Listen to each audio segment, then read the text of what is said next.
जम्मू कश्मीर की पहाड़ियों में बह रही चिनाब नदी कई मायनों में खास है, लेकिन क्या आपको पता है ये नदी भारत की इंजीनियरिंग का सबसे बड़ा इम्तिहान भी बनी। इस नदी पर बना है चिनाब ब्रिज, जो भारत का ही नहीं दुनिया का सबसे ऊंचा रेलवे ब्रिज है। ये पुल एफएल टावर से भी ऊंचा है। 359 मीटर का ये पुल भारत की हिम्मत और तकनीक का नतीजा है। इस ब्रिज को बनाने में 30,000 मेट्रिक टन स्टील लगा है, जो एफएल टावर से 4 गुना ज्यादा है। यहाँ हवाएं इतनी तेज चलती है कि डर लगता है कि कहीं पुल गिर ना जाए। ऊपर से जमीन की हालत भी नाजुक है। भूकंप संभावित इलाका, खिसकती मिट्टी और ढलाने। इसलिए जब ये ब्रिज बना तो कई सवाल उठे कि अगर जमीन धंस गई तो, अगर भूकंप आ गया तो। लेकिन एक आवाज थी जो सबसे अलग सोच रही थी और कह रही थी कि अगर क्या हुआ, हम सफल हो गए तो।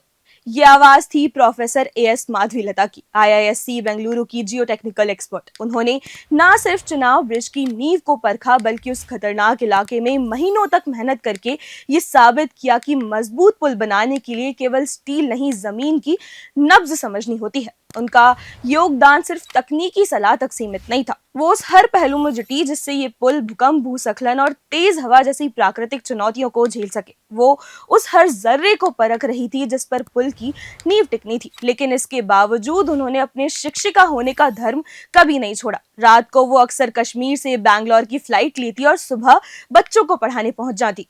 और जब वो खुद क्लासरूम में पढ़ाने लौटती थी तो वही जज्बा लेकर जाती थी, अपनी छात्राओं को बताने के लिए कि इंजीनियरिंग सिर्फ किताबों में नहीं, जमीन पर होती है। उन्होंने लड़कियों को सिखाया कि सपना ही देखो। और आज जब चिनाब ब्रिज खड़ा है तो तेज हवाओं, भूकंप और ब्लास्ट तक सहने के लिए तैयार है। तब हमें याद रखना होगा कि इस स्टील के नीचे एक महिला की सोच, मेहनत और जज्बा गड़ा हुआ है। जो बड़े बड़े इंजीनियर नहीं कर पाए, वो एक प्रोफेसर ने करके दिखा दिया।